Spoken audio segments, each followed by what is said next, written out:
तो स्वागत है दोस्तों एक बार फिर से आप सभी के आपके अपने प्यारे से यूट्यूब चैनल एफएमएससी ग्रुप डिस्कशन में। दोस्तों जैसा कि आप सभी लोग जानते हो कि एग्ज़ाम का शेड्यूल सब जारी हो रहा है, धीरे धीरे करके जो सारा चीज़ जारी होते ही आ रहा है। और इस जारी जैसे ही इस एग्ज़ाम का शेड्यूल दे रहा है उसी तरह वर्षा का भी शेड्यूल बढ़ते जा रहा है। मतलब जिस तरह एग्ज़ाम का समय नज़दीक आ रहा है उसी तरह वर्षा भी जो है अपना चरम सीमा पर है। आज फिर से भयानक वर्षा हुई और पूरा गली नाला जो है वो पानी से भर गया है। तो उन सारी चीज़ों को नज़रअंदाज करते हुए जो भी साथी आए हैं उन सभी को साथ करके जो क्लब स्टार्ट किया जा रहा है। और कल जो क्वेश्चन दिया गया था मतलब बहुत ही अच्छा रिस्पांस रहा था उसमें वीडियो में आप सभी का। तो कल जो क्वेश्चन दिया गया था जो वित्त मंत्री जो बने थे अंतरिम सरकार में, तो इस वित्त मंत्री का नाम क्या हो जाएगा, जो कि मुस्लिम भी बने थे, और उसका नाम हो जाएगा लियाकत अली खान हो जाएंगे। और इनका सही जवाब देने वाले वैसे तो बहुत सारे साथी हैं, लेकिन जो सबसे तेज़ जवाब देते हैं उन सभी तेजो विद्यार्थी का जो नाम है उसमें से 5 विद्यार्थी जो होते हैं उनका नाम लिया जाता है।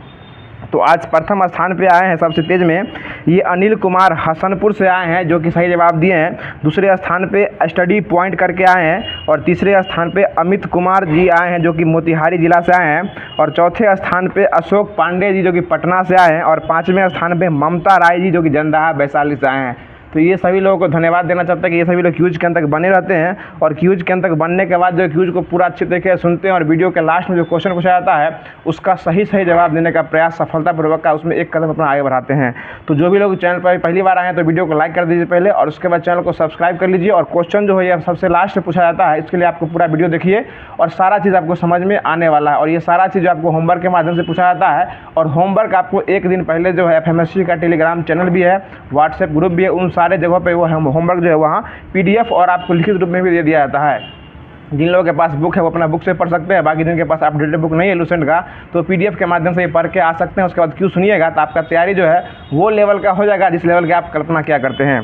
तो स्टार्ट करते हैं आज का पहला क्वेश्चन जो कि करंट से स्टार्ट होगा और बाकी यह क्लास करंट के माध्यम से ख़त्म किया जाता है। तो आज का पहला क्वेश्चन बता दीजिएगा कि हाल ही में मसूद पेजेशकियान जो है ये किस देश के राष्ट्रपति हैं? बाप हम तो डर ही गए क्या बोल दिया क्या। ये ईरान के राष्ट्रपति बने हैं। और ये किनकी मृत्यु के बाद बने हैं? ये इब्राहिम रईसी के बाद जो है वो बने हैं। ठीक है, अगला क्वेश्चन बता दीजिएगा जो इब्राहिम रईसी जो मरे थे उनकी दुर्घटना में मृत्यु हुई थी, वो किस दुर्घटना में मृत्यु हुई थी? हवाई दुर्घटना में क्या हो गई थी? मृत्यु हो गई थी। अगला क्वेश्चन बता दीजिएगा, अगला क्वेश्चन हो जाएगा कि ईरान की राजधानी कहाँ हो जाएगी? ईरान की राजधानी जो है वो तेहरान हो जाएगी। और बता दीजिएगा कि वहाँ ईरान में जो ना रामसर कन्वेंशन हुआ था ये कब स्टार्ट हुआ था? ये 1971 में हुआ था, 2 फरवरी 1971 को हुआ था। ठीक है, आगे बता दीजिएगा जो हाल ही में किस देश में आयोजित रिम्पैक अभ्यास में भारतीय नौसेना ने भाग लिया है? रिम्पैक अभ्यास ये अमेरिका में हुआ। रिम्पैक अभ्यास कहाँ हुआ महेश बाबू? अमेरिका में हुआ। इसमें भाग कौन लिया? ये भारतीय नौसेना जो है वो भाग ले लिया है। ठीक है, बताइए भारतीय नौसेना के वर्तमान में अध्यक्ष कौन बन गए हैं? ये दिनेश कुमार त्रिपाठी बन गए हैं। दिनेश कुमार त्रिपाठी। और ये कैमे नंबर के बन गए हैं? ये 26वें नंबर के, ये 26वें नंबर के बन गए हैं। और वायुसेना प्रमुख भी वो चेंज हो चुके हैं। वो कौन बन गए हैं? वे आपको जो है उपेंद्र द्विवेदी।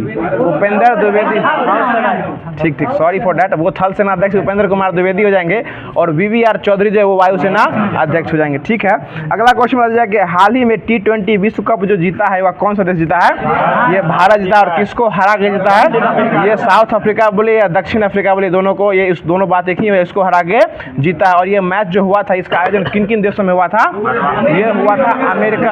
ठीक है, अमेरिका और वेस्ट इंडीज में हुआ था। लेकिन फाइनल मैच कहाँ हुआ था? ये आपको वेस्ट इंडीज के बारबाडोस में हुआ था। कहाँ हुआ था? बारबाडोस में हुआ था। ठीक है, अगला क्वेश्चन बता दीजिएगा जो हाल ही में युगीन जो भारतीय संग्रहालय है इसका निर्माण जो है किस देश के सहयोग से होने वाला है? ये फ्रांस के सहयोग से होने वाला है। और यह इसका निर्माण होगा कहाँ? ये नई दिल्ली में, भारत के नई दिल्ली में। और यह युगीन एक प्रकार का क्या है?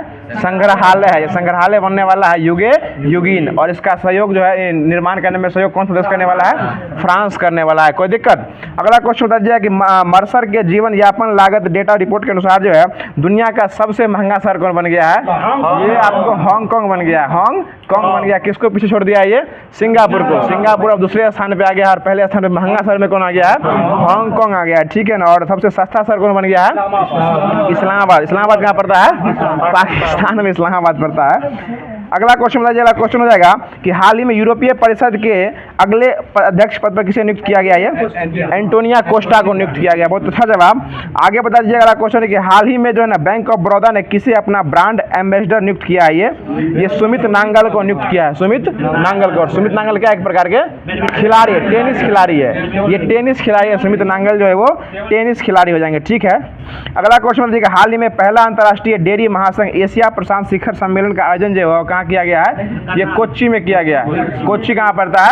केरल में पड़ता है। बहुत अच्छा जवाब। और गवाह सुरक्षा योजना प्रारंभ करने वाला पहला राज्य कौन बन गया है? असम बन गया। गवाह सुरक्षा पेंशन गवाह सुरक्षा योजना लागू करने वाला पहला राज्य जो है वो असम बन गया। और बताएगा हेलोग्राफी नोट मुद्रित करने वाला पहला देश कौन बन गया है? जापान बन गया। हेलोग्राफी नोट जो है मुद्रित करने वाला है।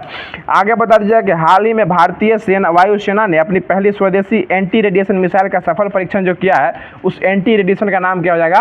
रुद्रम फर्स्ट। क्या हो जाएगा? रुद्रम फर्स्ट हो जाएगा। ठीक ना। उसको लॉन्च कौन किया? ये डीआरडीओ के द्वारा लॉन्च किया। और किसको समर्पित कर देगा? ये वायुसेना को। वायुसेना को क्या कर देगा? समर्पित कर देगा। कोई दिक्कत सुधीर बाबू? बहुत होशियार हैं आप। अगला क्वेश्चन बता दीजिए, क्वेश्चन हो जाएगा कि संपूर्ण भारत में जो है ना, भारत सरकार ने अपने संपूर्ण जीव जंतुओं को चेकलिस्ट करने के लिए कौन सा पोर्टल लॉन्च किया है? ये सूची पोर्टल लॉन्च किया है। ठीक है ना। कौन सा पोर्टल लॉन्च किया है? सूची पोर्टल लॉन्च किया गया है। अगला क्वेश्चन बता दीजिएगा, क्वेश्चन होगा हाल ही में एसबीआई के चेयरमैन पद पर किसे नियुक्त किया गया है?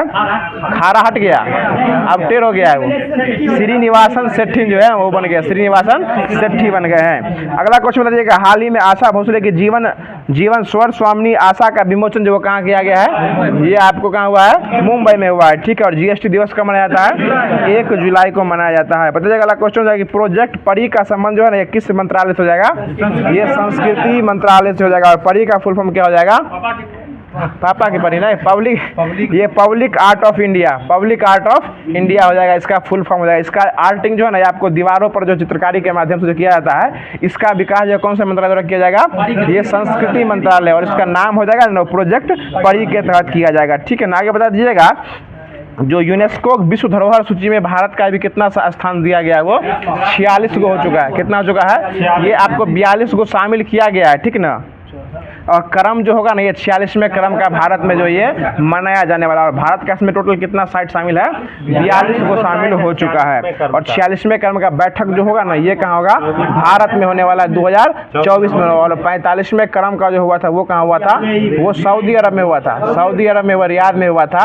यूएई में वो नहीं हुआ था जो आप बोलना चाह रहे हैं। ठीक ना। और इसी में जो है ना आपको ऐड किया गया था 41 और 42 क्रम के जो भारत का जो विश्व धरोहर है उसको शामिल किया गया था। 41 नंबर पर कौन हो जाएगा? शांति निकेतन। ये कलकत्ता वाला हो जाएगा शांति निकेतन। और 42वें क्रम का हो जाएगा कर्नाटक का होयसल मंदिर हो जाएगा। बहुत अच्छा जवाब। अगला क्वेश्चन बता दीजिएगा वकील साहब, आपके लिए क्वेश्चन है कि हाल ही में मुख्यमंत्री माझी लड़की बहन योजना जो है, इसको किस सरकार द्वारा लॉन्च किया गया है? देखिए, माझी देख के उड़ीसा नहीं चल जाना है, क्योंकि वहाँ के जीतन राम मांझी नहीं, मोहन चरण मांझी वहाँ के मुख्यमंत्री बने हैं। जीतन राम मांझी कब का संन्यास ले चुके थे। ठीक है ना। ये माझी चरण बहन योजना जो है, ये आपको महाराष्ट्र सरकार के द्वारा लॉन्च किया गया। और उड़ीसा के नए मुख्यमंत्री कौन बने हैं?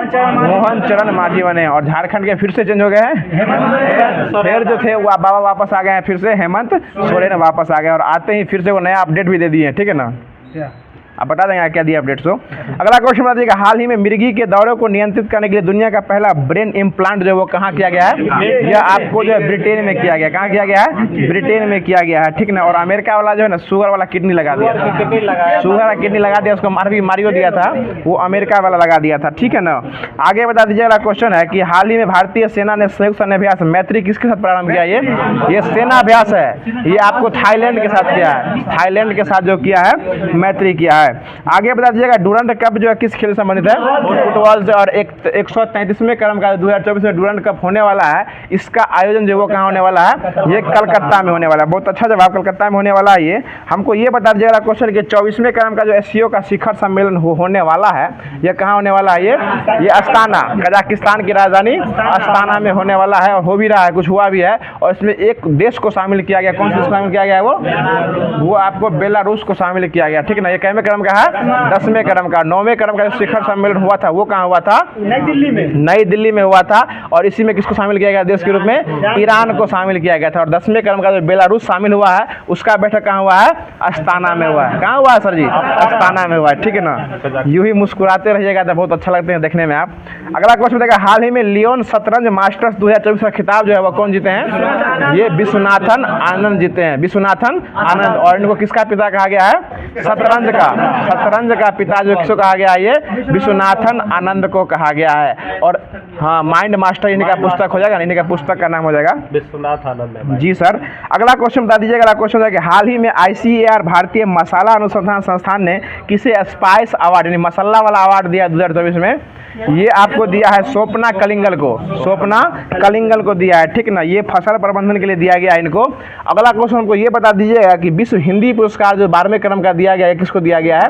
उषा ठाकुर को दिया गया। बहुत अच्छा जवाब। और हमको ये बता दीजिएगा अगला क्वेश्चन, इसमें पी गीता इसमें ऑप्शन में दी हुई है, पी गीता को कौन सा अवार्ड दिया गया है? के सरस्वती अम्मा अवार्ड, के सरस्वती अम्मा अवार्ड दिया गया। ठीक है ना, के सरस्वती अम्मा अवार्ड दिया गया है। अगला क्वेश्चन बताइएगा, हाल ही में उड़ गया बहुत ऊपर। बता दीजिएगा क्वेश्चन है कि हाल ही में चर्चा में राइजोटोप्स परियोजना का संबंध जो है वो किससे हो जाएगा? वो गेंडा के सिंग काट के जो नहीं दे देता है उसमें भर देता है वो, हाँ, रेडियोधर्मी पदार्थ जो भर देता है उसके लिए वो उससे संबंध राइजोटोप्स परियोजना जो है वो गेंडा से संबंधित हो जाएगा। आगे बता दीजिएगा कि नोमडिक एलिफेंट अभ्यास जो किसके बीच होता है? भारत और मंगोलिया के बीच हो जाएगा। बहुत अच्छा जवाब। बताइएगा हाल ही में जीवन समर्थ परियोजना जो है ये किसके द्वारा लॉन्च किया गया है? वो LIC के द्वारा लॉन्च किया गया। जीवन समर्थ परियोजना जो है वो LIC के द्वारा लॉन्च किया गया है। और LIC का जो है ना वो उसका मतलब थॉट लाइन क्या हो जाएगा? हाँ, जीवन के साथ भी और जीवन के बाद भी, इसका ध्येय वाक्य हो जाएगा जीवन के साथ भी और जीवन के बाद भी। और इसका स्थापना कब हुआ था? 1956 में हो गया। और बीमा कंपनी में सबसे मजबूत ब्रांडेड बीमा कंपनी कौन बन गई है? यही LIC बन गई है। ठीक है, आगे बता दीजिएगा। अगला क्वेश्चन हो जाएगा, जो हाल ही में UPSC के योग्य उम्मीदवारों को 1 लाख रुपया देने की सहायता जो है वह किस पोर्टल के तहत किया गया है? ये निर्माण पोर्टल के तहत किया गया है। और इसमें पैसा किसको मिलेगा? SC ST में। ठीक है, महिला कोई भी हो लेकिन पुरुष में SC और ST होना जो है वो अनिवार्य हो जाएगा। अगला क्वेश्चन दीजिएगा, महिला में नहीं देखना है, समझे? महिला के लिए कोई जाति नहीं, एक नारी है तो वही सब कुछ समझ रहे हैं। अगला क्वेश्चन बता दीजिएगा कि हाल ही में AI सम्मेलन ग्लोबल इंडिया समिट AI का ये आरंभ कहाँ किया गया है? ये नई दिल्ली में किया गया है। ठीक है ना, बता दीजिएगा क्वेश्चन कि हाल ही में राष्ट्रीय बाल अधिकार संरक्षण आयोग ने किस राज्य को अभ्रक खदानों में बाल श्रम मुक्त घोषित कर दिया है? ये झारखंड। और करने वाले कौन जाएंगे?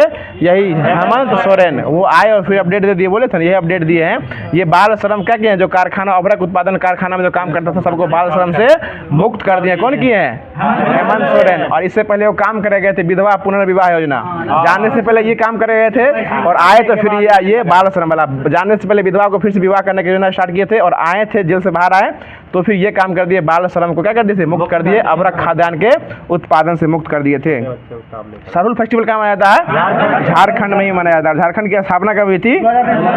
ये 15 नवंबर 2000 को हुई थी। बहुत अच्छा जवाब। अगला क्वेश्चन ये बता दीजिएगा कि हाल ही में तेलंगाना वृक्ष पुरस्कार से किसे सम्मानित किया गया है? ये N बलराम को सम्मानित किया गया। किसको? N बलराम को सम्मानित किया गया है। बता दीजिएगा अगला क्वेश्चन कि हाल ही में पेरिस 2024 में लॉस एंजल्स 2028 ओलंपिक खेलों के लिए भारतीय ओलंपिक संघ का प्रायोजक किसे बनाया गया है? ये BPCL को बनाया गया। BPCL 2028 के लिए बनाया और 2024 के लिए किसे बनाया गया? बैंक के रूप में यस बैंक को बनाया गया। किस बैंक को? यस बैंक को बनाया गया। और पेरिस ओलंपिक की अध्यक्षता कौन करने वाले भारत की तरफ से? ये करने वाले हैं आपको नीरज चोपड़ा करने वाले। और ध्वजवाहन कौन वहाँ से ध्वज समारोह में करने वाले कौन जाएंगे? वो शरद कमल अचंता, जो किस खेल से संबंधित है? टेबल टेनिस से संबंधित हो जाएंगे। और आपको ध्वजवाहक के साथ मसाल वाहक कौन हो जाएंगे? अभिनव बिंद्रा मसाल वाहक वहाँ दिखाएंगे जाके और उसके वो शूटिंग से संबंधित है। और वो किस खेल से संबंधित है? शूटिंग से हो जाएंगे। ठीक है ना। और हमको ये बता दिया कि पेरिस जो हुआ है मतलब ओलंपिक खेल का स्थापना कब हुआ था?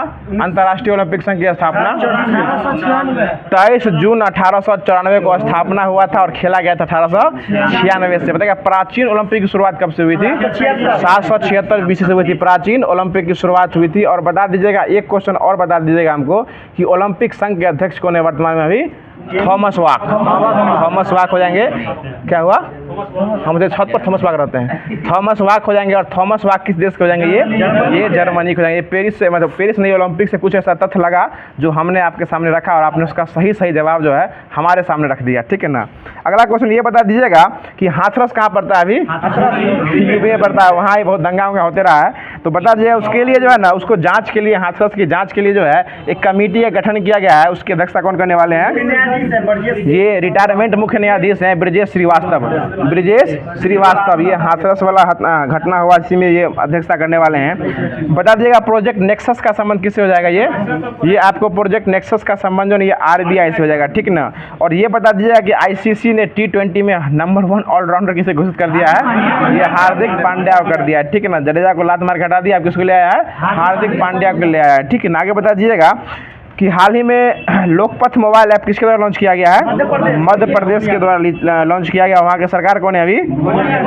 मोहन यादव। बता दीजिएगा कि महाप्रभु जगन्नाथ यात्रा जो किया था वो किस राज्य में किया था? ये उड़ीसा में किया था। और ये जगन्नाथ यात्रा किस भगवान के लिए निकाला जाता है? ये भगवान श्री कृष्ण, सुभद्रा और बलराम, ये तीनों के संयुक्त रूप से जो ना ये जगन्नाथ यात्रा जो निकाला जाता है। अगला क्वेश्चन बता दीजिएगा, अगला क्वेश्चन हो जाएगा जो कौन जगन्नाथ यात्रा है? अरे जाने क्या मतलब? जगन्नाथ को वहाँ भी निकाला ये उपको जो जगन्नाथ रथ यात्रा ना, यहाँ का प्रसिद्ध जगन्नाथ रथ यात्रा है, और यहाँ हर बार निकाला जाता है साल में, ठीक है ना। ये शुक्ल पक्ष शायद में ऐसे ही इसी महीना में निकाला जाता है। ये निकालने के लिए तो हम भी निकाल देंगे, इसका क्या मतलब? जो जहाँ का प्रसिद्ध है, भोला बाबा सब जगह प्रसिद्ध है, लेकिन आप झारखंड में लोग क्यों जाता है? वही बात है। याद रखिए ना, जो क्वेश्चन उसको याद रखा कीजिए बस। किससे क्या है उससे मतलब नहीं है, सच्चाई क्या है, वास्तविकता क्या है, झूठ क्या है, उससे कोई मतलब नहीं है। बस जो क्वेश्चन एग्जाम में पूछने वाला उससे मतलब होना चाहिए। आगे पता चला क्वेश्चन हो जाएगा कि हाल ही में व्यापारियों के लिए ना किफ़ायती स्वास्थ्य सेवा हेल्थ साथी परियोजना जो है ये किसके द्वारा लॉन्च किया गया है? ये आपको पेटीएम द्वारा लॉन्च किया गया है। किसके द्वारा लॉन्च किया गया है? ये पेटीएम द्वारा लॉन्च किया गया है। और आज का लास्ट क्वेश्चन बता दीजिएगा कि नीरज चोपड़ा जो है यह कौन से ओलंपिक संघ के अध्यक्ष करने वाले हैं? पेरिस ओलंपिक संघ के अध्यक्षता करने वाले किसके तरफ से? भारत के तरफ से। और इससे पहले नीरज चोपड़ा कौन सा मेडल जीत के लाए ओलंपिक में? स्वर्ण पदक। कहाँ जीत के लाए थे? टोक्यो से उठा के लाए थे। 32वें क्रम का टोक्यो ओलंपिक था वो होने वाला है परिवहन।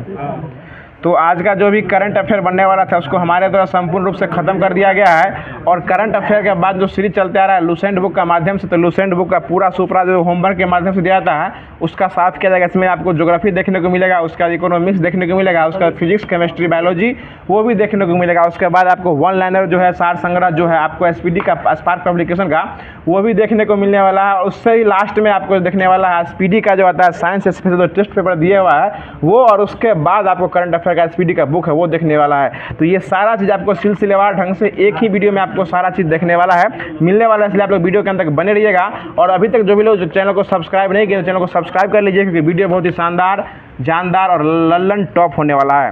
तो स्टार्ट करते हैं। बताइएगा आज का लूसेंट बुक का पहला क्वेश्चन हो जाएगा कि भारत का लगभग जो है ना सड़क परिवहन जो है कितने नेटवर्क में लाख किलोमीटर फैला हुआ है? ये 63.32 लाख किलोमीटर में जो है फैला हुआ है। और नेटवर्क के मामले में, सड़क नेटवर्क के मामले में भारत जो है विश्व में कितने स्थान पर आता है? दूसरे स्थान पर आ जाता है। ठीक है, अगला क्वेश्चन बता दीजिएगा। अगला क्वेश्चन हो जाएगा कि वर्तमान समय में सबसे लंबा राजमार्ग कौन हो जाएगा राष्ट्रीय मार्ग में? NH44 हो जाएगा। उसका पुराना नाम क्या हो जाएगा? NH7 जो उसका क्या हो जाएगा? पुराना नाम हो जाएगा, NH7 हो जाएगा। बता दीजिएगा NH44 जो है ये भारत को कहाँ से कहाँ तक जोड़ता है? उत्तर से दक्षिण जोड़ता है, यानी श्रीनगर से लेके ये कन्याकुमारी तक जोड़ता है। उत्तर से लेके दक्षिण तक जोड़ता है। उत्तर से उत्तर कौन? उत्तर भारत का उत्तर ना, कन्या जम्मू कश्मीर से लेके कन्याकुमारी तक जोड़ता है। उसका इसका टोटल लंबाई कितना हो जाएगा? 3745 किलोमीटर हो जाएगा। 3745 किलोमीटर हो जाएगा। और पूर्व से पश्चिम कौन जोड़ता है? पोरबंदर से लेके सिलचर तक जोड़ता है। उसका नाम हो जाएगा NH27। NH27 जो जोड़ता है पूर्व से लेके पश्चिम, यानी पोरबंदर से लेके सिलचर तक जोड़ता है। और उत्तर से दक्षिण जो जोड़ता है NH44 हो जाएगा, वो हो जाएगा आपको श्रीनगर से कन्याकुमारी तक जोड़ता है। आगे हमको ये बता दीजिएगा, अगला क्वेश्चन जाएगा कि पुराना राष्ट्रीय राजमार्ग 1 और 2 को सम्मिलित रूप से कौन सा रोड कहा गया है? ये ग्रैंड ट्रंक रोड कहा गया है। ठीक है, बताइएगा, अगला क्वेश्चन है कि 0 माइल स्टोन जो वो कहाँ से मापी जाती है? नागपुर में स्थापना से किया गया था। ये नागपुर कहाँ पड़ता है? महाराष्ट्र। और 0 माइल स्टोन क्या कौन सा होता है? ये जहाँ से सभी दूरी क्या होती है? राष्ट्रीय राजमार्ग की सभी दूरियां जो वहाँ से मापी जाती है। बात नहीं कीजिए आप लोग। अगला क्वेश्चन बता दीजिएगा, जो NH44 जो कहाँ से कहाँ से जोड़ती है? श्रीनगर से कन्याकुमारी से जोड़ती है। ठीक है ना। और पोरबंदर से सिलचर से जोड़ती है, वो कौन हो जाएगी? NH27 हो जाएगा। आगे बता दीजिएगा, क्वेश्चन हो जाएगा, जो दिल्ली से कोलकाता जोड़ती है वो कौन सा NH जोड़ती है? NH19 जो दिल्ली से लेके कोलकाता तक जोड़ती है। हमको ये बता दीजिएगा, क्वेश्चन हो जाएगा कि NH44 जो है इसका पुराना नाम क्या हो जाएगा? NH7 हो जाएगा। और जवाहर सुरंग जो है NH1A भी हो जाएगा। ये जवाहर सुरंग जो जाएगा ये कहाँ स्थित हो जाएगा? ये NH44 के NH1A पर स्थित हो जाएगा। और यह राजमार्ग जो है ये जालंधर से जम्मू और श्रीनगर से होते हुए उरी तक जाती है। अगला क्वेश्चन बता दीजिएगा कि देश का सबसे बड़ा राष्ट्रीय सुरंग जो है सड़क के मामले में कौन सा हो जाएगा? ये चेनानी नासिरी जो है वो सुरंग हो जाएगा। सुझबो नहीं करे बराबर। अगला क्वेश्चन देखिए, यह सुरंग जो किससे किसको जोड़ता है? ये चेनानी को नासिरी से जोड़ता है। ठीक है ना। अगला क्वेश्चन ये बता दीजिएगा, अगला क्वेश्चन हो जाएगा, जो भारत का सबसे लंबा केबल सेतु जो है वो किस राज्य में है? गुजरात में हो जाएगा। गुजरात में केबल सेतु जो है वो गुजरात में स्थित हो जाएगा। ठीक है ना। और वर्तमान में जो अभी केबल सेतु कौन बन गया है गुजरात में? सुदर्शन सेतु। सुदर्शन सेतु जो बना है वो ना वो गुजरात में ही बना है। अगला क्वेश्चन बता दीजिएगा, भारत का सबसे छोटा राजमार्ग कौन हो जाएगा? NH118। NH118 और NH548 जो भारत का सबसे छोटा हो जाएगा। सबसे बड़ा कौन हो जाएगा? NH44। याद रखिए, NH44 जो सबसे बड़ा हो जाएगा और सबसे छोटा हो जाएगा NH118 और 548। 118 और 548 हो जाएगा। इसकी लंबाई कितनी हो जाएगी? मात्र और मात्र 5 किलोमीटर है। और NH44 की लंबाई कितनी हो जाएगी? 3745 किलोमीटर हो जाएगी। बहुत अच्छा जवाब महेश बाबू द्वारा। अगला क्वेश्चन बता दीजिएगा, स्वर्णिम चतुर्भुज योजना जो है किस किस राज्यों को जोड़ती है? ठीक है, हाँ सारे हुआ। बताइए, 4 गो शहर हुआ, 4 गो राज्य को जोड़बे नहीं करेगा ये। इसमें देखिए, इसमें हो जाएगा आपको दिल्ली, मुंबई, चेन्नई और कोलकाता। दिल्ली, मुंबई, चेन्नई और कोलकाता हो जाएगा। ये चारों राज्य को जोड़ती है और चारों महानगर को ये जोड़ने का काम करती है। और इसकी लंबाई कितनी हो जाएगी? 5846 किलोमीटर हो जाएगा। 5846 किलोमीटर का स्वर्णिम चतुर्भुज योजना के तहत हो जाएगा। क्या दिक्कत है? इसको NH कौन कहा था? ये इसमें नहीं लिखा हुआ है, मतलब इसमें योजना है सर जी। NH नहीं, इसको लगा दिए स्वर्णिम चतुर्भुज योजना हो जाएगा। NH जोड़ने का काम नहीं करती, इसमें स्वर्णिम चतुर्भुज योजना के तहत जो है 4 राज्यों को जोड़ने का काम करती है। जिस प्रकार जो है प्रधानमंत्री मुद्रा योजना के तहत लोन देने का काम होता है, किसान सम्मान निधि योजना के तहत जो है पैसा देने का काम किया जाता है। ठीक है ना। उसी प्रकार जो है आपको जिस प्रकार निर्माण योजना जो आया था ना, आपको जो है आपको UPSC पास कीजिएगा तो SC ST में तो आते नहीं है, तो 1 लाख रुपये हम दिलवा देते आपको। ठीक है ना।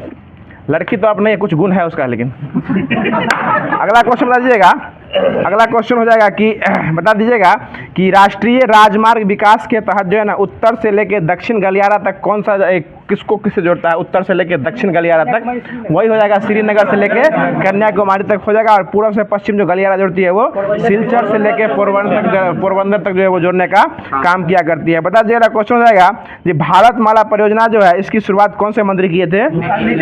नितिन गडकरी किए थे, 2017 में किए थे। ठीक है। अगला क्वेश्चन बता दीजिएगा, जो सेतु भारतम जो परियोजना है इसके तहत क्या किया जाता है? पुल बनाना। हाँ, ये पुलों से जोड़ने का काम, ये ठीक है। ये राष्ट्रीय राजमार्गों पर जो है ना लेवल क्रॉसिंग के स्थान पे RUB और ROB बनाने का काम जो है ये किया जाएगा। किसके तहत? थोड़ा डाउन कर लीजिए।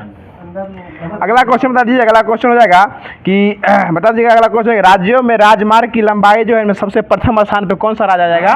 महाराष्ट्र आ जाएगा। ठीक है। और सबसे अधिक सड़कों का घनत्व जो है घनत्व में ये केरल में आ जाएगा। ठीक है। आगे बता दीजिएगा कि सड़क निर्माण क्षेत्र में निजी भागीदारी को बढ़ावा देने के लिए सरकार जो है ना ये कौन सा चलाई थी, योजना चलाई थी? BOT। ये BOT चलाई थी, बनाओ चलाओ और हस्तांतरित करो। यह नीति अपनाई थी सरकार के द्वारा चलाया गया था, बनाओ चलाओ और हस्तांतरित करो। इसको BOT कहा गया था। आगे बता दीजिए, अगला क्वेश्चन है प्रधानमंत्री ग्राम सड़क योजना के अंतर्गत जो है ना यह कितने आबादी वाले सभी गांवों को 12 मार्च सड़कों को जोड़ना चाहिए? ये 500 आबादी वाले लोगों को जो आबादी होना चाहिए उससे सभी सड़कों को जो है ना ये 12 मार्च सड़कों से जोड़ना चाहिए था। ठीक है। अगला क्वेश्चन बता दीजिएगा जो बता दीजिएगा कुछ राष्ट्रीय राजमार्ग जो है ना, इसमें कुल सड़क की लंबाई जो है इसका कितना परसेंट हो जाएगा? 2%। 2% हो जाएगा, ठीक है। अब जो है यात्रा होता है।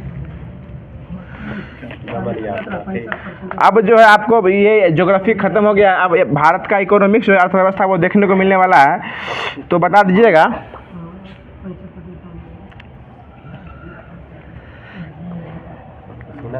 पसीना आँख में जा रहा है। बता दिला क्वेश्चन हो जाएगा कि 1988 में सेवी की प्रारंभिक पूंजी कितनी करोड़ थी? 7.5 करोड़। 7.5 करोड़ जो 1988 में किसकी पूंजी थी? सेवी की पूंजी हो जाएगी। अगला क्वेश्चन देगा सेवी की स्थापना कब हुई थी? 12 जुलाई 1988 को किया गया था, ठीक ना? अप्रैल है नवाड है, नवाड। हाँ, ये 1982 हो जाएगा, ठीक है। अगला क्वेश्चन सेवी के वर्तमान में अध्यक्ष कौन है अभी? माधुरीपुरी बुश हो जाएगा, ठीक है। अगला क्वेश्चन बता दीजिएगा। क्वेश्चन हो जाएगा जो भारत के प्रमुख शेयर सूचकांक बताइएगा। जो BSE की स्थापना यानी बॉम्बे स्टॉक एक्सचेंज की स्थापना कब किया गया था? ये 1875 में किया गया था, ठीक ना। ये कहाँ स्थित है? ये मुंबई के दलाल स्ट्रीट में यह जो है स्थित हो जाएगा, ठीक है ना। इसका नाम जो पहले था ना स्टॉक एक्सचेंज मुंबई था, और इसका नाम बदल के बॉम्बे स्टॉक एक्सचेंज जो है कब कर दिया गया? 2002 में इसका नाम जो है बदल दिया गया था, ठीक है। अगला क्वेश्चन बता दीजिएगा। जो अगला क्वेश्चन हो जाएगा कि विश्व का सबसे पहला संगठित शेयर बाजार जो है यह वर्ष 1602 में कहाँ से ले कहाँ स्थापित कर दिया गया था? एम्स्टर्डम जो है वो नीदरलैंड में वो जो है स्थापित कर दिया गया था, ठीक है। अगला क्वेश्चन बता दीजिएगा। जो अमेरिकी स्टॉक एक्सचेंज जो है यह नास्डक में जो सूचीबद्ध होने वाली प्रथम कंपनी जो है वह कौन सी बनी थी भारतीय कंपनी में? ये इन्फोसिस कंपनी जो है वो बन गई थी। अगला क्वेश्चन बता दीजिएगा। जो बजट जो है एक प्रकार का कहाँ का शब्द है? ये फ्रेंच शब्द है। बजट जो है फ्रेंच शब्द, और फ्रेंच में शब्द का नाम क्या हो जाएगा? बुजेट। बजट का नाम क्या हो जाएगा? बुजेट जो है इसका नाम हो जाएगा। बहुत अच्छा जवाब। और जिसका शाब्दिक अर्थ क्या होता है? चमड़े का थैला हो जाएगा, ठीक है। और बताइएगा इसका सबसे पहले प्रयोग जो है वह कौन प्रधानमंत्री किए थे? इंग्लैंड के प्रधानमंत्री, प्रथम प्रधानमंत्री रॉबर्ट बालपोल के द्वारा किया गया था। वो अपना सारा जो है डॉक्यूमेंट लेके जो है अपना गए थे हाँ, अपना मंत्री का संसद में गए थे, और वहाँ जो देखे थे लोग उसका मजाक उड़ा दिया था। इसलिए जो है क्या करे, इसको बोला था कि वहाँ जो लोग बोला था कि जैसे ही झोरा खोले ना अपना चमड़ा का झोरा, तो लोग बोला बजट खुल गया है, इसलिए उसका नाम है रख दिया बजट, ठीक है ना। अगला क्वेश्चन बता दीजिएगा। अगला क्वेश्चन हो जाएगा कि भारत में जो है ना भारतीय संविधान में बजट का उल्लेख कितनी बार किया गया है? एक बार में बजट का उल्लेख जो है ये नहीं किया गया, ठीक है ना। अभी वित्त मंत्री है कौन? अभी निर्मला सीतारमण, और ये अपना बजट क्या बार पेश कर चुकी है? 6 बार जो अपना बजट जो है ये पेश कर चुकी है। सोच सकते हैं हाँ, फिर कुछ दिन बजट आने वाला है, ठीक है बोल रहे हैं, बजट आने वाला है फिर। अगला क्वेश्चन बता दीजिएगा कि बजट जो है कितने प्रकार के हो जाएंगे? ये 3 प्रकार के हो जाते हैं। संतुलित बजट, घाटे का बजट और अधिशेष बजट हो जाएगा। बता दीजिएगा। अगला क्वेश्चन रहेगा कि जब बजट प्राप्ति जो है ना बजट व्यय के बराबर में रहती है तो कौन सी बजट होती है? वो संतुलित बजट हो जाती है। और जब बजट की प्राप्ति जो होती है वह बजट व्यय से कम होती है तो घाटे का बजट हो जाएगा। जब उससे अधिक हो जाएगा तो अधिशेष या फायदे का जो है वो बजट हो जाएगी। अगला क्वेश्चन ये बता दीजिएगा हमको कि भारत जैसे विकासशील देश में कौन सा बजट पेश किया जाता है? घाटे का बजट जो है वो पेश किया जाता है, समझ रहे हैं ना। घाटे का बजट जो है वो पेश किया जाता है। अब जो ये भी खत्म हो गया, इसके बाद जो है आपको स्टार्टिंग किया जा रहा है जो कि भारत कहते हैं रसायन विज्ञान। बता दीजिएगा। क्वेश्चन हो जाएगा जो कोल गैस जो है ना एक प्रकार की कैसी गैस है? ये इसका रंग कैसा होता है? ये रंगहीन होता है। ये कोल गैस जो रंगहीन होता है और तीक्ष्ण गंध वाले जो है ये गैस हो जाएगा। आगे बता दीजिएगा। क्वेश्चन है कि ईंधन का ऊष्मीय मान जो है ना इसमें कोटि का निर्धारण करना यह किस गैस का हो जाएगा? ये कोल गैस का ही काम हो जाएगा। बताएगा जब अल्कोहल को जब पेट्रोल में मिला दिया जाता है तो उसको क्या कहते हैं? पावर अल्कोहल कहता है, उसको पावर अल्कोहल कहा जाता है, जो कि ऊर्जा का एकमात्र वैकल्पिक स्रोत हो जाएगा। बता दीजिएगा। क्वेश्चन है कि द्रव हाइड्रोजन और द्रव ऑक्सीजन का प्रयोग करके जो है वह ईंधन का उपयोग किस में किया जाता है? वो रॉकेट के ईंधन में प्रयोग किया जाता है। उसमें रॉकेट का जो ईंधन होता है उसमें द्रव नाइट्रोजन और द्रव हाइड्रोजन जो उसमें मिलाया जाता है, द्रव ऑक्सीजन और द्रव हाइड्रोजन मिलाया जाता है। बता दीजिएगा प्रति ग्राम ईंधन द्वारा जो है मोचित ऊर्जा की दृष्टि से सबसे अच्छा ईंधन कौन हो गया? हाइड्रोजन। सबसे अच्छा ईंधन कौन हो जाएगा? ये हाइड्रोजन हो जाएगा। क्या हुआ? नहीं सर, सिर्फ हाइड्रोजन है। आपके लिए गुलाबी होगा लेकिन यहाँ सिर्फ हाइड्रोजन ही दिए हुए हैं। अगला क्वेश्चन हो जाएगा, अगला क्वेश्चन बता दीजिएगा जो बताएगा विद्युत चालकता में सबसे अधिक चालकता धातु कौन हो जाएगा? ये चांदी हो जाएगा। उसके बाद कौन हो जाएगा? तांबा। और उसके बाद उससे हल्का कम क्या हो जाएगा? एल्युमिनियम। और उससे कम क्या हो जाएगा?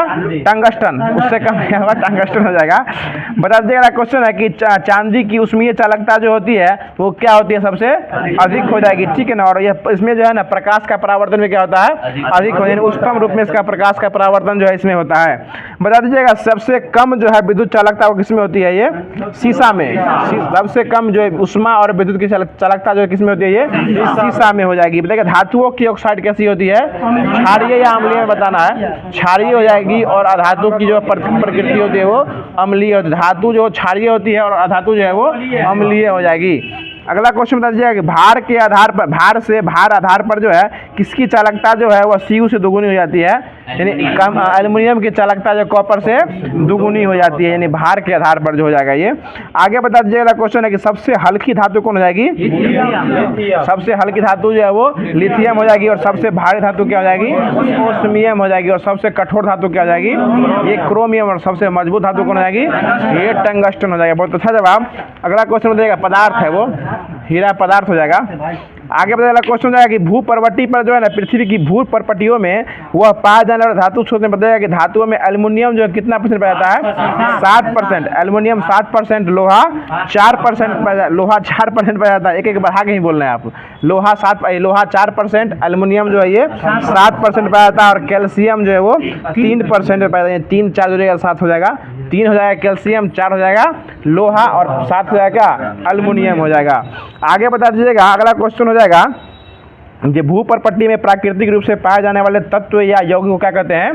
खनिज कहा जाता है। उसको क्या कहा जाता है? खनिज कहा जाता है। बता दीजिएगा वे खनिज जिनसे धातु को सुगमता पूर्वक और लाभकारी रूप में निष्कासित किया जा सकता है उसको क्या कहते हैं? उसको अयस्क कहा जाता है। बहुत अच्छा जवाब। और अयस्क में मिले अशुद्धियों क्या कहते हैं? गैंग कहते हैं, ठीक है ना। गैंग कहा जाता है। और ये बता दीजिए कि अयस्क में मिले गैंग को क्या कहते हैं? ये उसमें उसको जो है ना अयस्क में मिले गैंग को हटाने की प्रक्रिया को धातु मल कहा जाता है। फ्लक्स कहा जाता है उसको, ठीक है ना। और गैंग और फ्लक्स से जो मिलता है उसको क्या कहते हैं?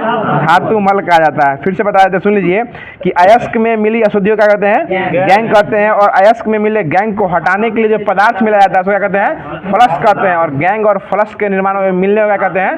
धातु मल कहा जाता है, ठीक है। बता दीजिएगा धातु मल को सिलेक्ट करते हैं अंग्रेजी में। बता दीजिएगा क्वेश्चन हो जाएगा कि किस प्रक्रिया में जो है ना धातु कोक और फ्लक्स के बीच जो है उसके द्रव्यमांक से ऊपर के ताप पर गर्म करते हुए शुद्ध धातु प्राप्त हो जाती है? सर ये स्मेल्टिंग हो जाएगा, ठीक है ना। ये स्मेल्टिंग हो जाएगा। नीचे होगा तो ज़्यादा नहीं अनिश्चित। ठीक है, ठीक है, सही बोले। वो इस ताप में जो ना नीचे के ताप जब गर्म होता है तो निस्तापन हो जाएगा और ऊपर वाला हो जाएगा तो वो स्मेल्टिंग हो जाएगा, ठीक है। अगला क्वेश्चन है पोटेशियम की खोज किसके द्वारा किया गया था? हम्फ्री डेवी के द्वारा जो है पोटेशियम की खोज जो है वो किया गया था। अब जो है बायोलॉजी जीव विज्ञान स्टार्ट हो रहा है। क्षेत्र ना था जी सर, कथक नृत्य। अच्छा अच्छा, फिजिक्स छूटा था ना, फिजिक्स स्टार्ट कर देते। ठीक ठीक ठीक ठीक। आगे पता चला क्वेश्चन हो जाएगा कि ट्रांजिस्टर का आविष्कार का श्रेय जो किसे दिया जाता है? ये आपको श्रेय बेल टेलीफोन प्रयोगशाला के जे बार्डिन और WH बेटन को कहा जाता है, ठीक ना। ये आपको जे बार्डिन और WH बेटन को जाता है। और ये बता देगा ट्रांजिस्टर जो है एक प्रकार का कैसा ट्रांजिस्टर जो है एक प्रकार का, उसमें कौन सा ट्रांजिस्टर था? ये बिंदु संपर्क ट्रांजिस्टर हो जाएगा। आगे पता चला क्वेश्चन हो जाएगा कि किसी ट्रांजिस्टर में कितने अपमिश्रित क्षेत्र होते हैं? ये 2 होते हैं, NPN और PNP हो जाएगा, ठीक है ना। बताएगा N प्रकार के अर्धचालक के 2 खंड होते हैं और P प्रकार के अर्धचालक कितने खंड होते हैं? उसमें 1 होते हैं। NPN में N प्रकार कितने होते हैं? 2 होते हैं। और इसमें NPN से नाम से स्पष्ट है N 2 होता है, P क्या होता है? 1। और उसका ठीक उल्टा उसमें PNP में 2 P होता है, 1 N होता है, ठीक ना। ये N और P अर्धचालक का प्रकार हो जाएगा। आगे पता चला क्वेश्चन हो जाएगा जो मतलब क्वेश्चन अति चालकता खोज किसके द्वारा किया गया था? ये कैमरलिन ऑन्स के द्वारा किया गया था। 1911 में इसका खोज किया गया था। बता दीजिएगा कि अत्यंत निम्न ताप पर जो है ना कुछ पदार्थों की विद्युत रोध प्रतिरोध क्या जाता है? शून्य हो जाता है। अत्यंत निम्न ताप पर जो है किसी पदार्थों पर कुछ पदार्थों पर जो है विद्युत प्रतिरोध जो है वो शून्य हो जाता है, और इसी शून्य को ही क्या कहते हैं, अति चालकता। जहाँ जो है विद्युत प्रतिरोध सफाई 0 हो जाएगा, वहाँ उसी को सुपर कंडक्टिविटी जो है वो कहा जाता है। उसका खोज किसके द्वारा किया गया था? क्लियम्स ओंस के द्वारा किया गया था, 1911 में किया गया था। बता दीजिएगा पारा कितने डिग्री ताप पर अति चालक बन जाता है? डिग्री पूछे सेल्सियस में जाएगा -268.8 डिग्री सेल्सियस हो जाएगा, और केल्विन में कितना हो जाएगा? 4.2 केल्विन हो जाएगा।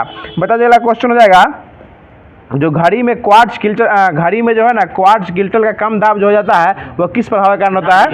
ये विद्युत प्रभाव के कारण होता है। विद्युत प्रभाव पर आधारित हो जाएगा, और उसका नाम हो जाएगा ये हो जाएगा क्रिस्टल। ये घड़ी में क्वार्ट्ज क्रिस्टल का काम जो है ना वो दाब विद्युत प्रभाव पर आधारित होता है। आगे बताएगा रेडियो सक्रियता का खोज किसके द्वारा किया गया था? हेनरी बेक्यूरेल और मैडम क्यूरी के द्वारा किया गया था। और ये कहाँ के वैज्ञानिक थे?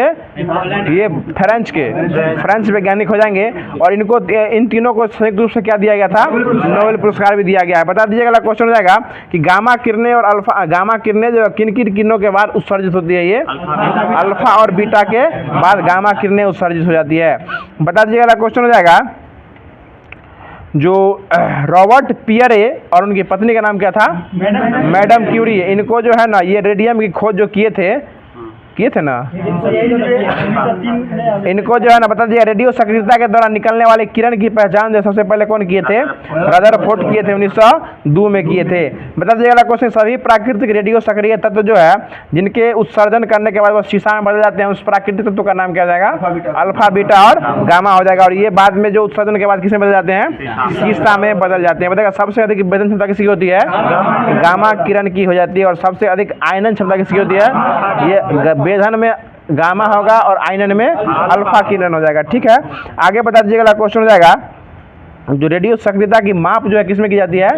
जीएम काउंटर से की जाती है। ठीक है, बता दीजिएगा कि किसका उपयोग जो है ना रेडियो एक्टिव कणों का पता लगाने में किया जाता है? अब्रकोस्ट का उपयोग जो है ना रेडियो एक्टिव कणों की उपस्थिति का पता लगाने के लिए किया जाता है, और उसकी ऊर्जा को मापने के लिए जो है इसका आविष्कार कौन किए थे? हाँ, CRT विल्सन के द्वारा किया गया था। अगला क्वेश्चन बता दीजिए कि जीवाश्म मृत पेड़ पौधे और उसकी आयु का पता लगाने के लिए किस, ठीक है, कार्बन 14 का उपयोग जो है वो किया जाता है। बहुत अच्छा जवाब। अच्छा, ट्रांजिस्टर का सॉफ्टवेयर क्या था 1948 में?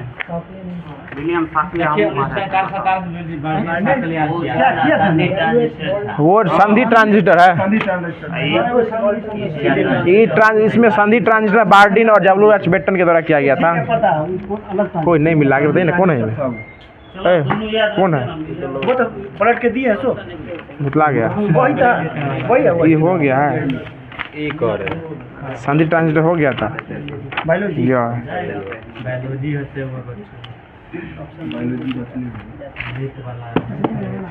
अब जो है बायोलॉजी स्टार्ट हो रहा है। गैसों का विनिमय इसमें दिया हुआ था, तो बता दीजिएगा कि गैसों का विनिमय जो है ना हमारे शरीर में कहाँ पे होता है? फेफड़ा के अंदर हो जाएगा। ठीक है, आगे बता दीजिएगा कि फेफड़ों में जो है ना कौन कौन सा गैस घुला मिला रहता है? ये CO2 और ऑक्सीजन, ये दोनों गैस जो है मुख्यतः घुला मिला रहता है, और इन दोनों गैसों का मिश्रण जो है यह एक दूसरे क्या होता है? विपरीत होता है। यानी ई उन्ने जाएगा तो उकने जाएगा, एगो ईर घाट एगो वीर घाट हो जाएगा। ठीक है, आगे बता दीजिएगा गैसों का विसरण जो परिवहन जो होता है, यह O2 और CO2 जो होता है, ये फेफड़ों का इसका मुख्यतः काम क्या होता है? फेफड़ों परिवहन करना। ठीक हो जाएगा, ये शरीर की कोशिकाओं तक पहुंचना, और फिर से वहां से कोशिका से पहुंच के फिर फेफड़े में वापस आना, फिर से एक राउंड वहां जाना, फिर वहां से एक बार वापस आना, यही इसका काम हो जाएगा। और इसी में दोनों अपना उल्टा चलता है, ई उन्ने जाएगा तो फिर ई एक बार फेफड़ा में जाएगा तो कोशिका में जाएगा। CO2 कोशिका में जा रहा है तो O2 कहाँ जाएगा? फेफड़ा में जाएगा। वो मूरी चलाना कर रहे हैं। अगला क्वेश्चन बता दीजिएगा कि ऑक्सीजन का परिवहन जो है यह रुधिर में पाए जाने वाले लाल वर्ण के कारण होता है, तो लाल वर्ण का नाम क्या हो जाएगा? हीमोग्लोबिन हो जाएगा। बता दीजिएगा कि कार्बन डाइऑक्साइड का परिवहन जो है कोशिका से फेफड़े तक और हीमोग्लोबिन के द्वारा कितना % तक हो पाता है? ये 10 से 20% तक ही हो पाता है। बता दीजिएगा CO2 जो है ना प्लाज्मा में घुलकर कौन सा अम्ल बनाती है? कार्बोनिक अम्ल बनाती है, कार्बोनिक अम्ल बनाती है। बता दीजिएगा कि शरीर के अंदर रुधिर और उत्तक द्रव्य के बीच जो गैसों का विनिमय होता है उसको कौन सा शोषण कहते हैं? आंतरिक शोषण, उसको आंतरिक शोषण कहा जाता है। और फेफड़ों में होने वाले गैसीय विनिमय जिसमें जो रुधिर जो है कोशिकाओं में पहुंचता है उसको क्या कहते हैं? बाह्य शोषण इसको कहा जाता है। बता दीजिएगा अगला क्वेश्चन हो जाएगा कि जो श्वसन ऑक्सीजन की अनुपस्थिति में होता है उसको कौन सा शोषण कहते हैं? अनॉक्सी शोषण कहा जाता है, यानी एनारोबिक रिस्पायरेशन कहा जाता है। और जो ऑक्सीजन की उपस्थिति में होता है उसको ऑक्सी शोषण कहा जाता है। हमको ये बता दीजिएगा कि अनॉक्सी शोषण के अंत में कौन सा अम्ल बनता है? पायरुविक अम्ल जो है अनॉक्सी शोषण के अंत में यह जो है बनता है। अगला क्वेश्चन बता दीजिएगा कि श्वसन जो है एक प्रकार की कैसी क्रिया है? अपचयी प्रक्रिया है, ठीक है, अपचयी प्रक्रिया हो जाएगा। और इसका निर्माण, इसका जो है ना कंट्रोल जो है वो कहाँ से किया जाता है? शरीर के मस्तिष्क में मेडुला ऑफ लंगाटा से किया, शरीर के पीछे वाला भाग से मेडुला ऑफ लंगाटा से किया जाता है। बता दीजिए अगला क्वेश्चन है कि ग्लाइकोसिस जो है ना, ग्लाइकोसिस का सबसे प्रथम प्रयोग जो है वो किसके द्वारा किया गया था? हाँ, ये आपको मेयर, हॉप और पार्सन के द्वारा किया गया था। और इसी को EMP पथ भी कहा जाता है, EMP पथ भी कहा जाता है। बता दीजिए अगला क्वेश्चन है कि इसमें जो है ना, यानी ग्लाइकोसिस में जो है ऑक्सीजन की अनुपस्थिति के बाद जो है किसकी मुक्ति होती है? ऊर्जा की मुक्ति होती है, ठीक है। बता दीजिए अगला क्वेश्चन हो जाएगा कि क्रेब्स चक्र का निर्माण जो किसके द्वारा किया गया था? हैंस क्रेब के द्वारा किया गया था। कब किया गया था ये? 1937 में किया गया था। हमको ये बता दीजिएगा कि यह क्रेब्स चक्र जो होता है यह किसके अंदर संपन्न होता है? ये माइटोकॉन्ड्रिया के अंदर संपन्न हो जाएगा, ठीक है ना। और इसमें जो है ADP के कितने अणु ATP के 2 अणु में बनते हैं?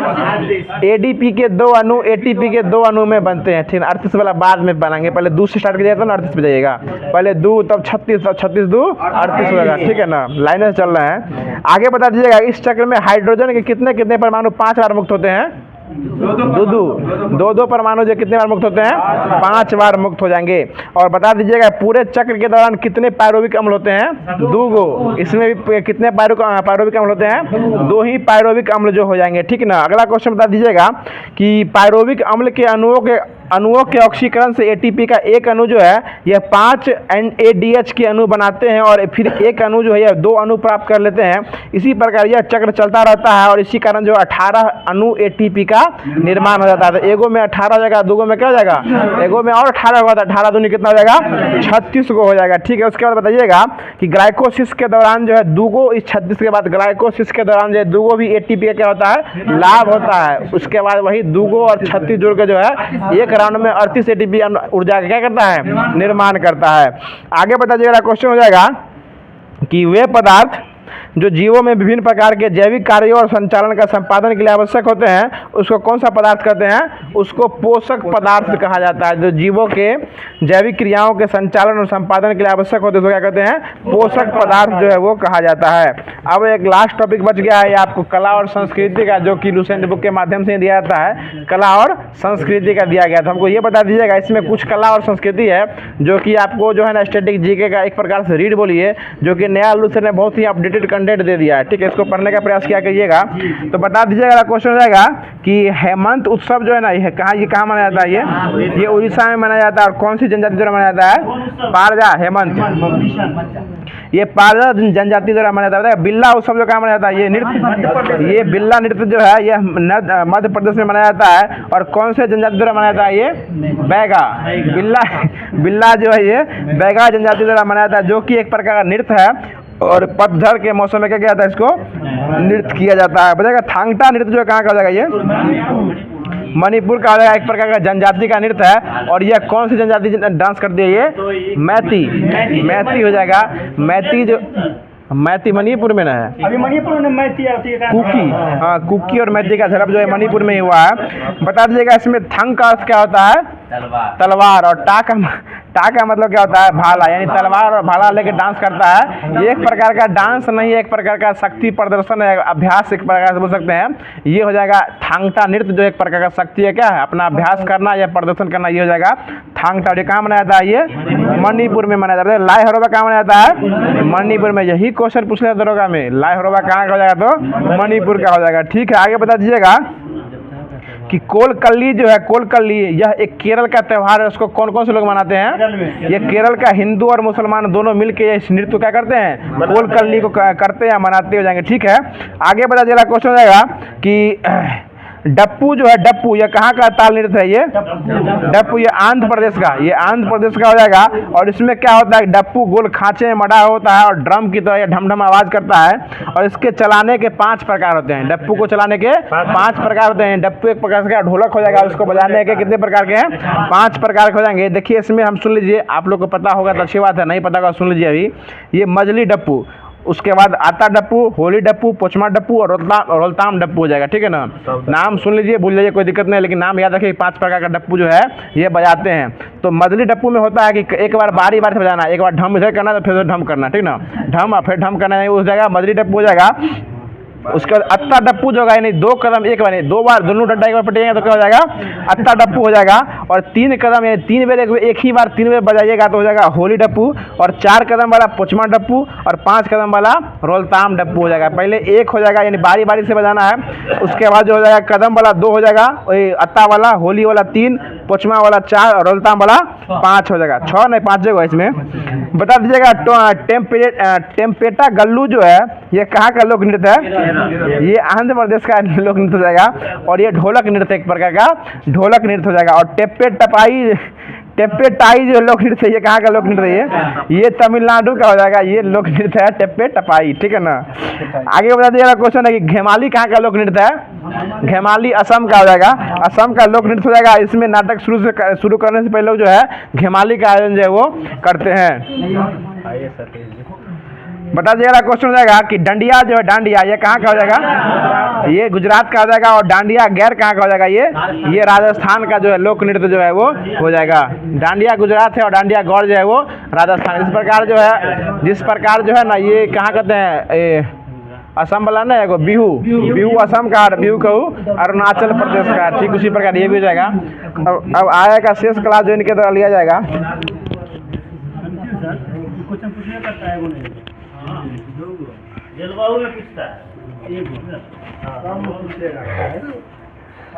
बताइएगा गिर नेशनल पार्क कहाँ स्थित है? गुजरात, सही उत्तर गुजरात होगा। बताइएगा संगमरमर चट्टान किस श्रेणी में आते हैं?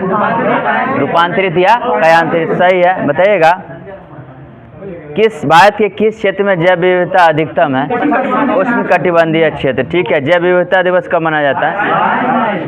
22 मई को, 22 मई सही होगा। 22 अप्रैल को क्या मनाया जाता है? विश्व पृथ्वी दिवस, ठीक है। कौन सी नदी भारत से निकलकर पाकिस्तान में जाती है? सतलज नदी, सही होगा। बताइएगा लिपुलेख दर्रा किस राज्य में स्थित है? माना दर्रा, नीति दर्रा, ठीक है। माना, नीति, लिपु तीनों जो है उत्तराखंड में स्थित है। बताइएगा भारत का सबसे प्राचीनतम वेद कौन सा है? ऋग्वेद। महात्मा गांधी का जन्म कब हुआ था? 2 अक्टूबर 1869, ठीक है। बताइएगा साबरमती आश्रम कहाँ स्थित है? गुजरात के अहमदाबाद में। इसकी स्थापना कब हुई थी? 1916 ईस्वी में, सही है। आनंद भवन कहाँ स्थित है? इलाहाबाद, सही है। इलाहाबाद का भी नया नाम क्या है? प्रयागराज, सही है। बताइएगा आगरे का किला का निर्माण किसके द्वारा? अकबर के द्वारा, ठीक है। सिखों के 10वें गुरु गोविंद सिंह का जन्म कहाँ हुआ था?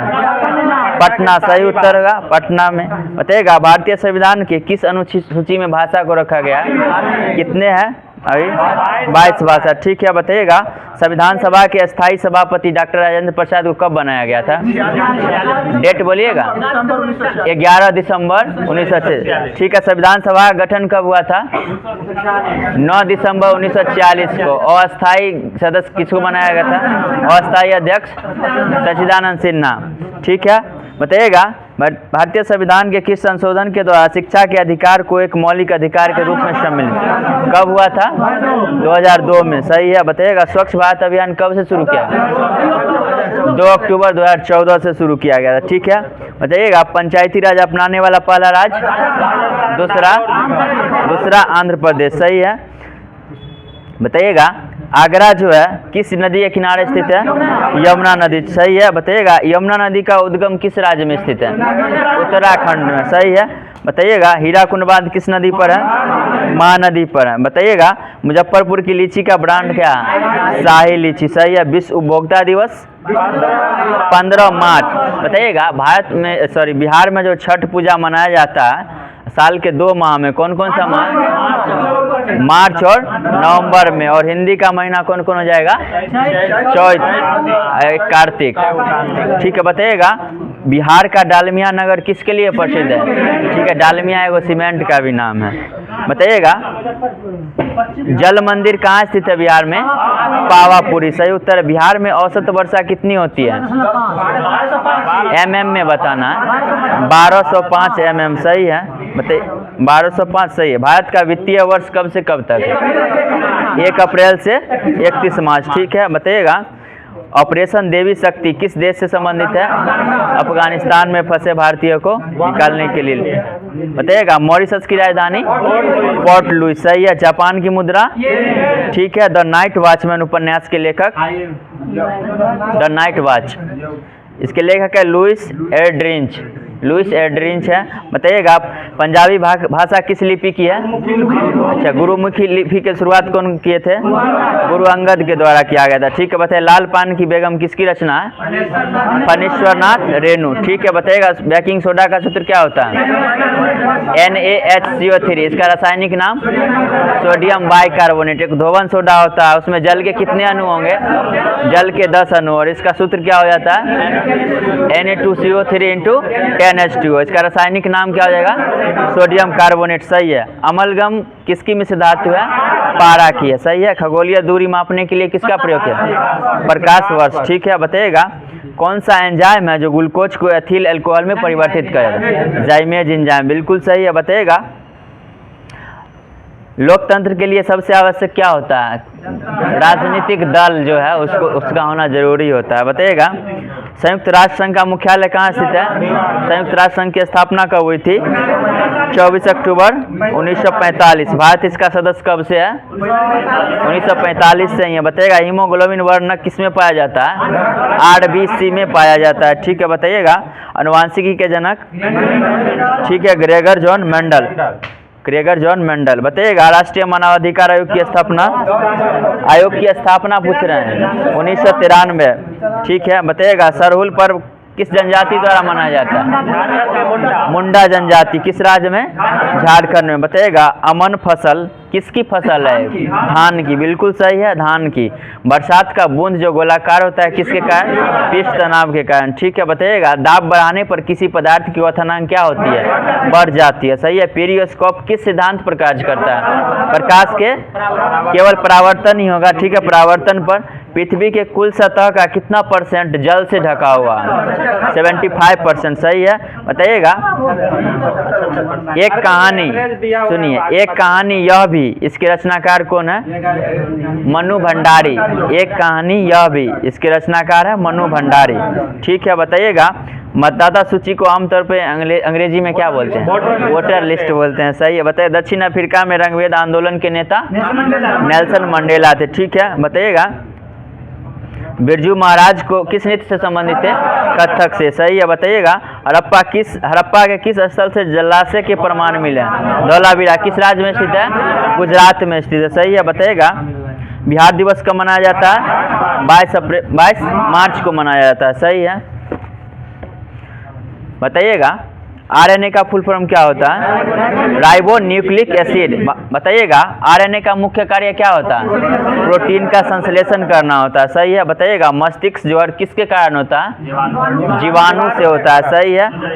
जीवाणु से होता है। 1 जीन 1 एंजाइम विचार किसने दिया था?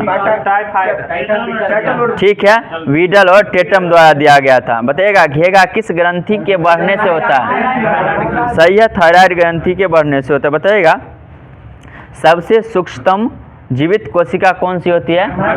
माइकोप्लाज्म गैलीसेप्टिकमा। बताइएगा कवक में संचित भोजन जो होता है किस रूप में होता है? ग्लाइकोजन के रूप में होता है। सही है। बताइएगा सबसे मजबूत मांसपेशी कहाँ की होती है? जबड़े की मांसपेशी होती है। सही है। बताइएगा गोलाकार प्रोटीन का उदाहरण कौन सा है? जो जल में घुलनशील प्रोटीन भी है।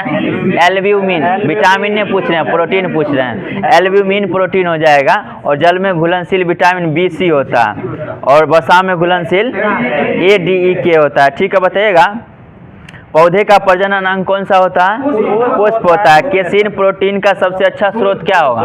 दूध होगा। ठीक है, एंजाइम एक प्रकार का क्या है? प्रोटीन होता है। Enzymes are protein. बताइएगा रोहा जो होता है किस अंग की बीमारी है? आँख की। इसको अंग्रेजी में ट्रेकोमा बोलते हैं। बताइएगा थार मरुस्थल में किस प्रकार की वनस्पति उगती है? ठीक है, जीरोफाइट जो है वनस्पति क्षेत्र में उगता है, उस पौधे को जीरोफाइट्स कहा जाता है। टिबिया नामक हड्डी कहाँ पाई जाती है? टांग में पाई जाती है। सही है, बताइएगा पौधों में रोगों का अध्ययन क्या कहलाता है? हिंदी में दिया हुआ है रोग विज्ञान। पिट्यूटरी ग्रंथि कहाँ स्थित है? मस्तिष्क में। ठीक है, कौन सा विटामिन दूध में नहीं पाया जाता है? विटामिन C नहीं पाया जाता है। ठीक है, बताइएगा लाइसिन एक प्रकार का क्या है? लाइसिन क्या होता है? एंजाइम है। ठीक है, अगर ऑप्शन में एंजाइम नहीं रहेगा तो प्रोटीन या एमिनो एसिड रहेगा। ठीक है, बताइएगा हिपेरिन का निर्माण कहाँ होता है? रक्त के कोशिका में होता है, ताकि शरीर के अंदर जो है रक्त थक्का नहीं बन पाता है हिपेरिन के कारण ही। बताइएगा कान में अस्थियों की कुल संख्या 6 गो होता है। ठीक है, बताइएगा चेहरे पर हड्डियों की संख्या 14 गो। सिल्क किससे प्राप्त किया जाता है? कोकून से प्राप्त किया। जंतु जगत का सबसे बड़ा वर्ग कौन सा? आर्थ्रोपोडा। ठीक है, बताइएगा किस रोग में रक्त का थक्का नहीं बन पाता? हीमोफीलिया में। सही है, हीमोफीलिया। बताइएगा लीवर का अध्ययन क्या कहलाता है? हेपेटोलॉजी कहलाता है। हेपेटोलॉजी। बताइएगा हेपेटोलॉजी। बताइएगा यकृत जो है किस रूप में भोजन को संचित करता है? ग्लाइकोजन के रूप में। पौधा में भोजन संचित किस रूप में रहता है? स्टार्च के रूप में रहता है। बताइएगा विश्व क्षय रोग दिवस कब मनाया जाता है? 24 मार्च। ठीक है, विश्व क्षय रोग 2024 का थीम क्या है? ठीक है, इसका हाँ हम टीबी का अंत कर सकते हैं। हाँ हम टीबी का अंत कर सकते हैं 2024 का थीम है। बताइएगा विश्व मौसम विज्ञान दिवस कब मनाया जाता है? 23 मार्च को मनाया जाता है। ठीक है, इसका जो है थीम क्या 2024 का? जलवायु कार्रवाई की अग्रिम पंक्ति में थीम है। ठीक है, बताइएगा विश्व जल दिवस इसका थीम क्या है? इसका तो अच्छा। ठीक है, शांति के लिए जल का लाभ उठाना। बताइएगा विश्व वानिकी दिवस 21 मार्च को मनाया। विश्व वन्य जीव दिवस 3 मार्च को मनाया जाता है। ठीक है, राष्ट्रीय टीकाकरण दिवस 16 मार्च 2024 को 16 मार्च से मनाया जाता है। बताइएगा इसका थीम क्या था विश्व टीकाकरण दिवस 2024 का? ठीक है, टीका सभी के लिए काम करते हैं। टीका सभी के लिए काम करते हैं। बताइएगा विश्व किडनी दिवस 14 मार्च सही उत्तर होगा। बताइएगा अंतर्राष्ट्रीय महिला दिवस 8 मार्च। ठीक है, इसका जो थीम 2024 का क्या है? ठीक है, इम्ब्रेस इक्विटी है। बताइएगा शून्य भेदभाव दिवस कब मनाया जाता है? 1 मार्च को मनाया जाता है। 1 मार्च। राष्ट्रीय विज्ञान दिवस 28 फरवरी। राष्ट्रीय विज्ञान दिवस 2024 का थीम क्या है? विकसित भारत के लिए भारतीय स्वदेशी प्रौद्योगिकी। विकसित भारत के लिए भारतीय स्वदेशी प्रौद्योगिकी। बताइएगा अंतर्राष्ट्रीय मातृभाषा दिवस 21 फरवरी को मनाया जाता है। विश्व सामाजिक न्याय दिवस 20 फरवरी। सही उत्तर है 20 फरवरी। बताइएगा विश्व रेडियो दिवस 13 फरवरी को मनाया जाता है। ठीक है, विश्व दलहन दिवस 10 फरवरी। सही है। सुरक्षित इंटरनेट दिवस 8 फरवरी। सही है 8 फरवरी। बताइएगा विश्व कैंसर दिवस 4 फरवरी। विश्व कैंसर दिवस 2024 का थीम क्या है? सुन लीजिए केयर गैप को बंद करें। केयर गैप को बंद करें। ठीक है, फेसबुक की स्थापना 2004 में हुई थी। बताइएगा विश्व आर्द्रभूमि दिवस 2 फरवरी। इसका थीम क्या है 2024 का? आर्द्रभूमि और मानव कल्याण। आर्द्रभूमि और मानव कल्याण है 2024 का थीम। बताइएगा अंतर्राष्ट्रीय सीमा शुल्क दिवस फरवरी में ही मनाया जाता है। कब जनवरी में मनाया जाता है। 26 जनवरी, बिल्कुल सही उत्तर है। 26 जनवरी को मनाया जाता है अंतर्राष्ट्रीय सीमा शुल्क दिवस। बताइएगा 75वां गणतंत्र दिवस का थीम क्या था इस बार 2024 का? विकसित भारत और भारत लोकतंत्र की जननी। विकसित भारत और भारत लोकतंत्र की जननी। बताइएगा राष्ट्रीय मतदाता दिवस 25 जनवरी 2000 कब से मनाया जाता है? 2011 से मनाया जाता है। बिल्कुल सही है। क्यों मनाया जाता है? राष्ट्रीय चुनाव आयोग की स्थापना 25 जनवरी 1950 ईस्वी को हुई थी। इसी कारण से मतदाता की जागरूकता के लिए 50 में, इसलिए 25 जनवरी को। बताइएगा इस बार का हाईलाइट थीम है इसका 25 जनवरी को जो मनाया गया है मतदाता दिवस का थीम क्या 2024 का? Nothing like voting I vote for sure. Nothing like voting I vote for sure. बताइएगा राष्ट्रीय पर्यटन दिवस। राष्ट्रीय पूछ रहे हैं हम। 25 जनवरी। अंतर्राष्ट्रीय पर्यटन दिवस 27 सितंबर। विश्व टीवी रंगमंच दिवस 27 मार्च को। बताइएगा अंतर्राष्ट्रीय शिक्षा दिवस। तो राष्ट्रीय शिक्षा दिवस 11 नवंबर और अंतर्राष्ट्रीय शिक्षा दिवस 24 जनवरी को। सही उत्तर है 24 जनवरी। बताइएगा भारतीय सेना दिवस 15 जनवरी। सही उत्तर है। बताइएगा राष्ट्रीय युवा दिवस 12 जनवरी। 2024 का थीम क्या है? Arise awake and realize the power you hold।